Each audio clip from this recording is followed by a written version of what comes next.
오늘도 함께 수요 예배로 모여서 예배하는 종교가족 모두에게 하나님의 은혜가 있기를 주님의 이름으로 축복합니다. 오늘은 본문을 통해서 그리하면 너와 내 집이, 그리하면 너와 내 집이라는 제목으로 하나님의 말씀을 증거하겠습니다.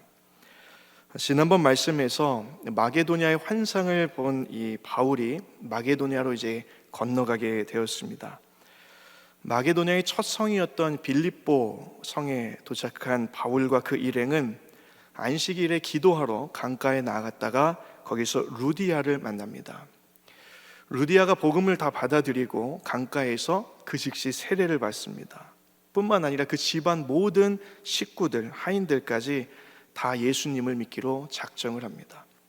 거기서 그치지 않고 바울이 하는 모든 일에 여러 가지로 무심양면을 돕겠다, 꼭 우리 집에 와서 거했으면 좋겠다, 이런 부탁까지 하면서 이 바울과 일행이 루디아의 집에서 이제 거하기를 시작을 합니다. 그렇게 루디아의 가정의 지극히 큰 접대 속에서 지내던 바울이 어느 날 기도하러 가던 중에 또 하나의 위기를 이제 만나게 되는 것이 오늘 본문 이야기입니다.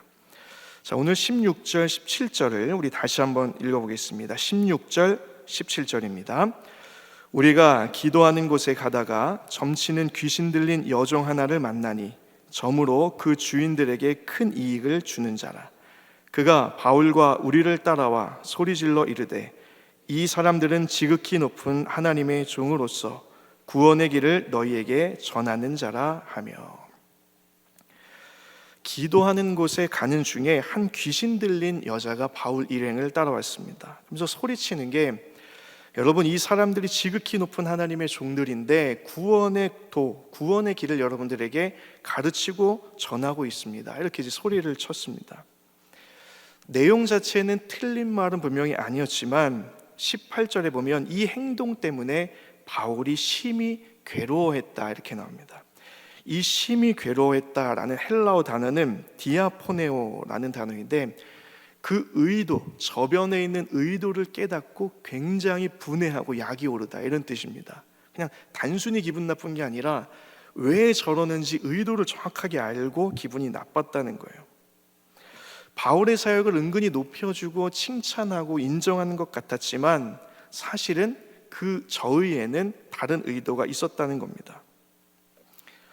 제가 얼마 전에 편의점에 간식거리를 사러 이제 밤에 나갔는데 초콜릿이 2+1 행사를 하고 있었습니다. 그래서 이때다, 이때 사야 된다 해서 보니까 이 기간이 딱 한 달 기간인데 제가 간 날이 그 한 달 안에 있는 거예요. 그래서 계산을 하고 기분 좋게 이제 집에 돌아왔습니다. 근데 영수증을 이제 버리려고 하다가 보니까 뭔가 좀 생각한 것보다 금액이 많이 나온 거예요. 그래서 봤더니 2+1이면 2개 값이 계산이 돼야 되는데 3개 값이 계산이 돼 있었던 겁니다. 근데 그 순간 제가 찰나에 어떤 상상들이 막 스쳐가냐면 그런 거죠. 주인이 유독 오늘 친절했던 것 같다, 이제 이런 생각부터 해서 이걸 찍다가 어떻게 3개를 2개만 찍었을까, 뭐 이런 이제 생각들을 막 하게 된 거예요.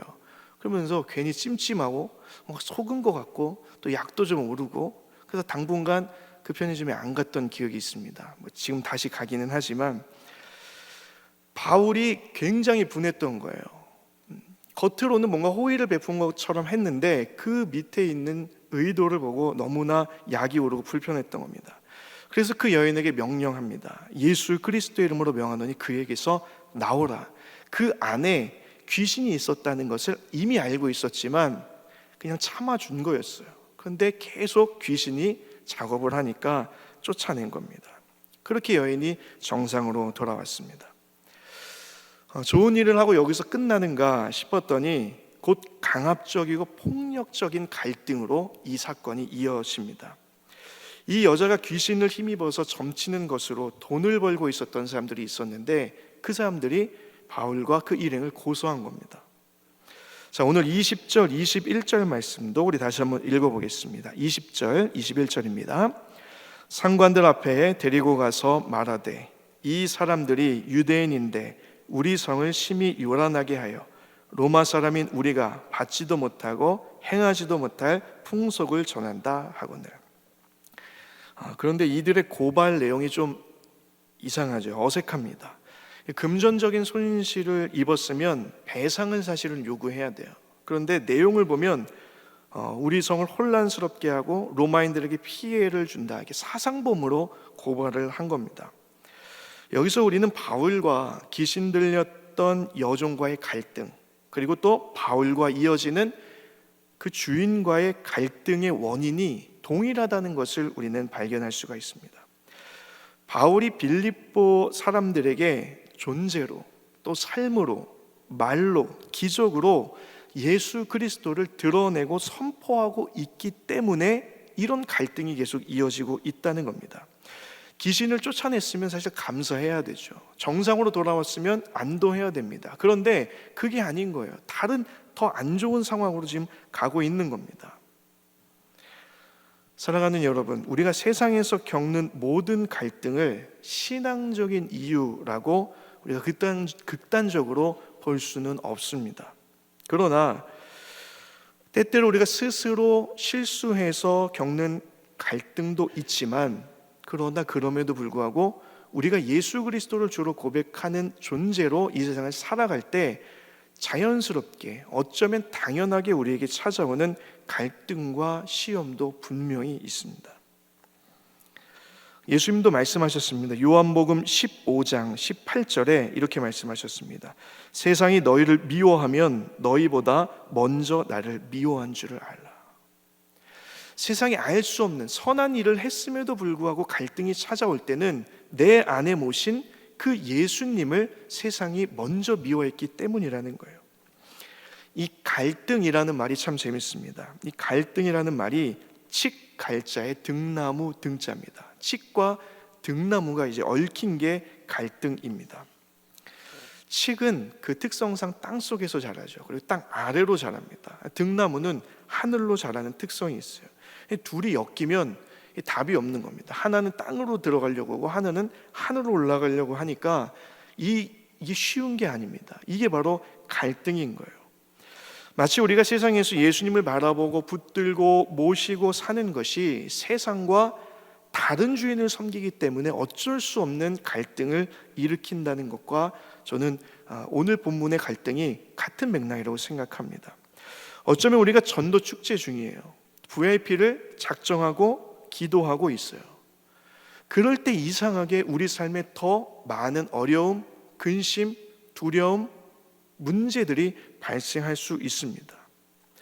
또 우리가 새해가 찾아와서 정말 믿음으로 예수님만 바라보며 살겠다 결단했는데 그럴 때일수록 더 어려움이 찾아올 수가 있어요. 우리가 이것까지 알고 있어야 되는 겁니다. 근본적으로 삶의 주인이 달라요. 목적이 다릅니다. 본향으로, 고향으로 돌아가고자 하는 연어가 물살을 거슬러 올라갈 때 받는 저항, 물결, 적들과의 갈등은 필연적인 겁니다. 고향으로 돌아갈 때 당연한 거예요.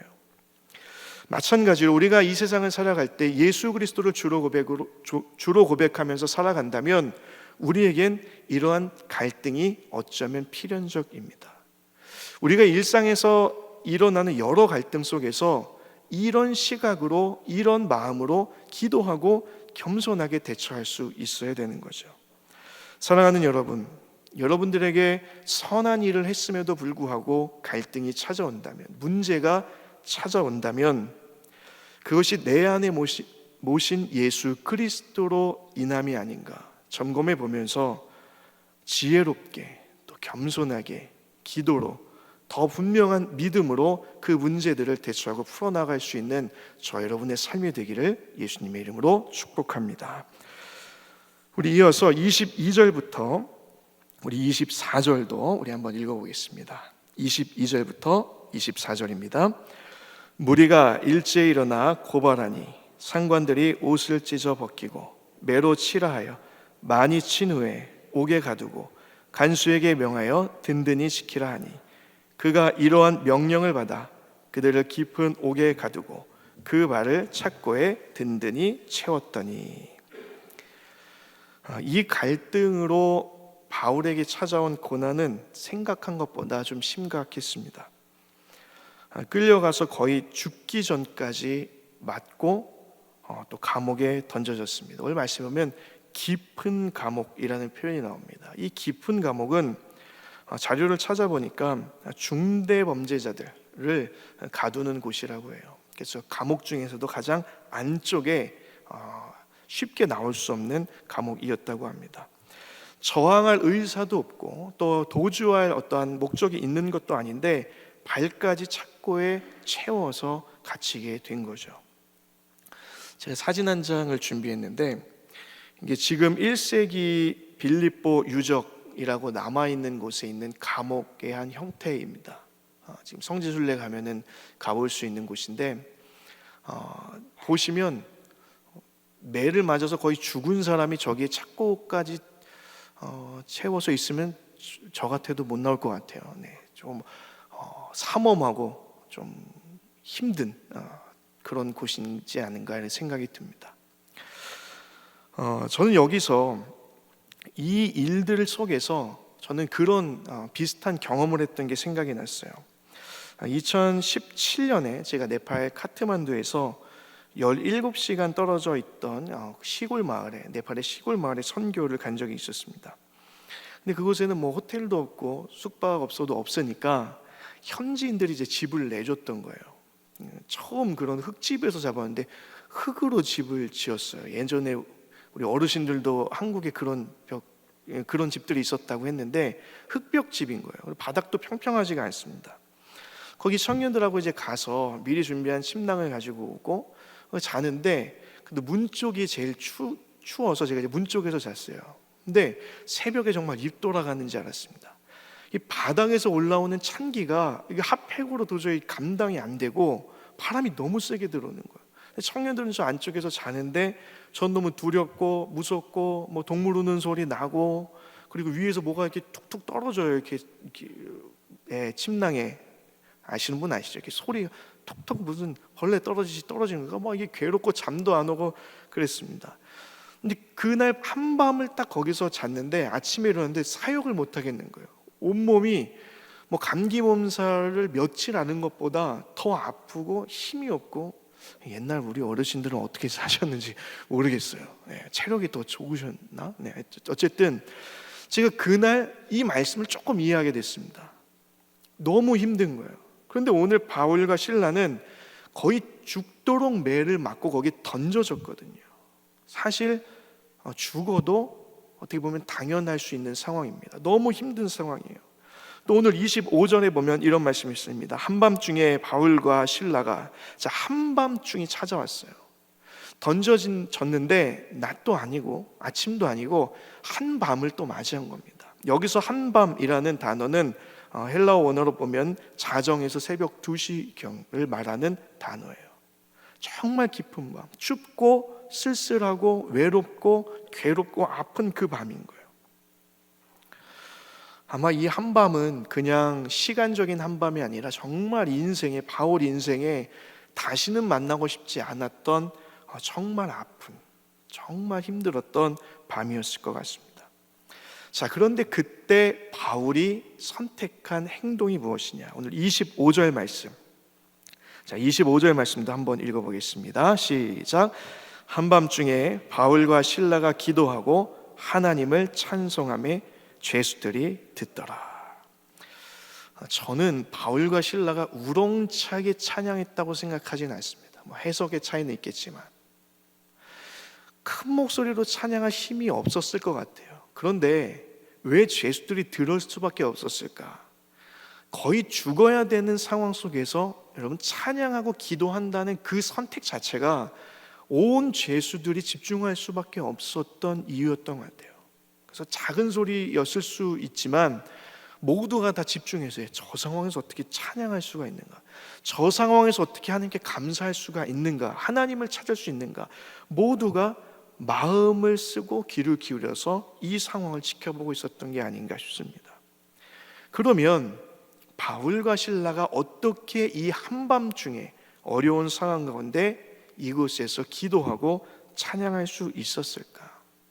그것은 이 마게도냐까지 오는 모든 여정을 보면 예수님과 동행했다는 것을 우리는 알 수 있습니다. 이미 지난 시간에도 살펴봤지만 예수님께서 성령께서 여기까지 끌고 온 거예요. 세밀한 교제 가운데 여기까지 바울을 데리고 온 겁니다.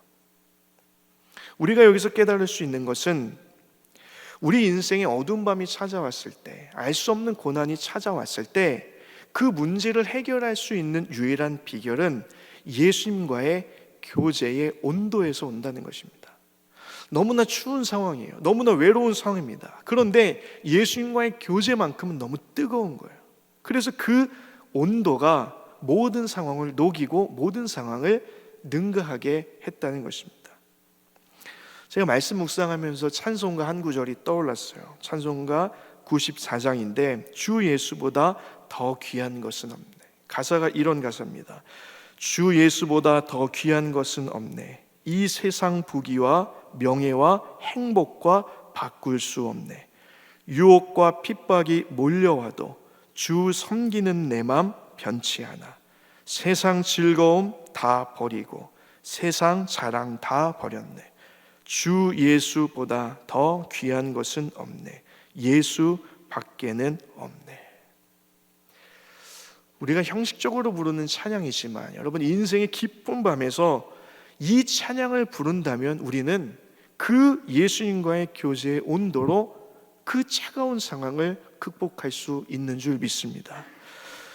여러분 가운데 어려운 상황이 찾아오거든 다른 데서, 그때는 예수님과의 교제를, 예수님과의 관계를 놓을 때가 아니라 그 관계를 오히려 붙들 때요, 그 관계로만 그 문제를 해결할 수 있을 때입니다.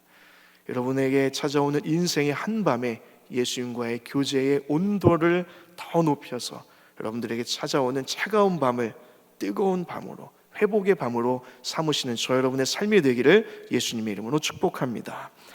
우리 마지막으로 오늘 26절부터 30절까지 우리 너무 중요한 말씀인데, 우리 26절부터 우리 30절까지 함께 읽겠습니다. 시작. 이에 갑자기 큰 지진이 나서 옥토가 움직이고 문이 곧 다 열리며 모든 사람의 매인 것이 다 벗어진지라. 간수가 자다가 깨어 옥문들이 열린 것을 보고 죄수들이 도망한 줄 생각하고 칼을 빼어 자결하려 하거늘 바울이 크게 소리질러 이르되 내 몸을 상하지 말라. 우리가 다 여기 있노라 하니 간수가 등불을 달라고 하며 뛰어들어가 무서워 떨며 바울과 실라 앞에 엎드리고 그들을 데리고 나가 이르되 선생들이여 내가 어떻게 하여야 구원을 받으리까 하거늘. 아멘. 기적이 일어났습니다. 기적이 일어났어요. 초자연적인 기적이, 지진이 일어나면서 옥문이 다 열리고 묶였던 것이 다 풀렸습니다.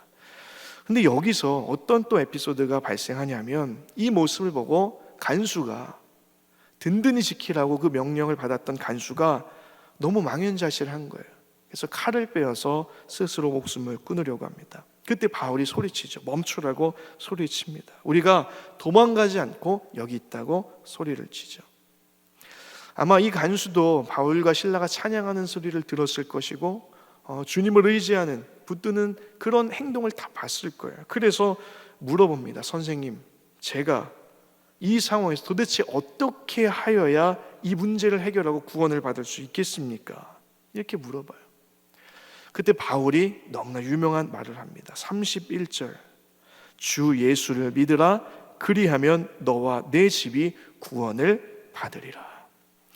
그 상황을 모면하는 것 정도가 아니라 영혼의 구원을 받을 수 있는 길을 제시하는 거예요. 주 예수를 믿으라.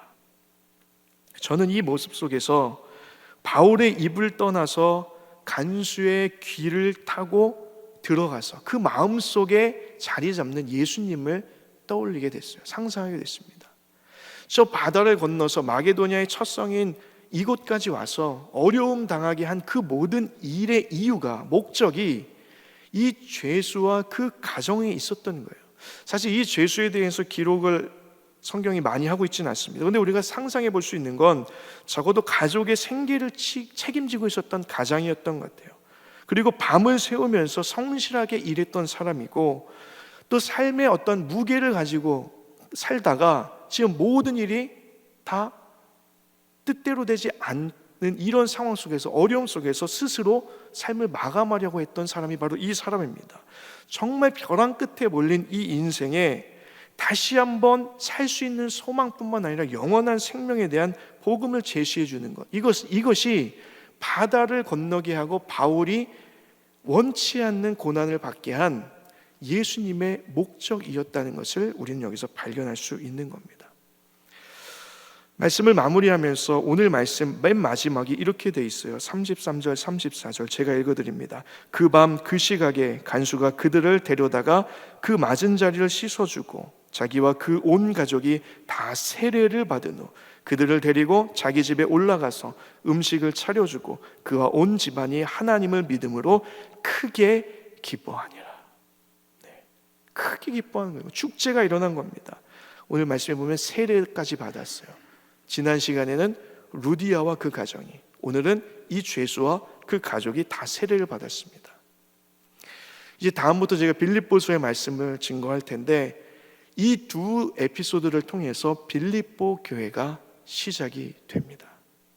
마지막으로 우리가 기억해야 될 것은 우리에게 찾아오는 인생의 고난들, 어두운 밤들, 우리가 왜 주님께 더 가까이 가고 주님과의 교제의 온도를 높이면서 그 상황 가운데 우리가 인내하게 하시는가? 왜 우리를 그 상황 가운데 처하게 하시는가?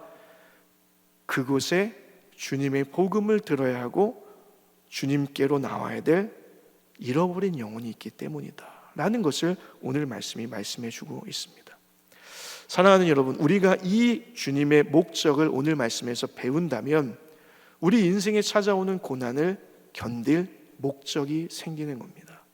때로는 힘들더라도 기도하면서 예수님 터 붙들고 견뎌야 될 이유가 생기는 겁니다. 왜? 그곳에 주님의 역사, 복음이 전해져야 되는 주님의 마음과 목적이, 비전이 거기 있을 수 있기 때문인 것이죠. 말씀을 정리합니다. 사랑하는 여러분, 우리가 살면서 선한 일을 할 때, 특별히 우리가 전도 축제 중입니다. 예수님 전할 때 그냥 그렇게 좋은 상황만 벌어지진 않을 수 있습니다. 그러나 우리가 낙심하지 말 것은 그 상황을 다 통과하여서 주님께서 닿고 싶은 그 영혼이 거기 있다면 우리는 오늘 말씀을 생각하면서 그 예수님의 꿈과 비전을 품고 나아가는 거죠. 그것이 아닐지라도 우리 인생에 찾아오는 고난, 그 어두운 한밤중에서 우리는 그 목적을 다 알 수 없어도 주님과의 뜨거운 교제로 그 어두운 밤들을 헤쳐나갈 때 비로소 이것 때문이구나, 이것 때문에 주님께서 나에게 이런 어두운 밤을 허락해 주셨구나 라고 분명히 깨달을 날이 오게 될 것입니다. 예수님 더욱더 찬양하면서 여러분들에게 찾아오는 인생에 알 수 없는 깊은 한밤중을 믿음과 또 기도와 찬양으로 승리해 나아가는 저 여러분의 삶이 되기를 예수님의 이름으로 간절히 축원합니다.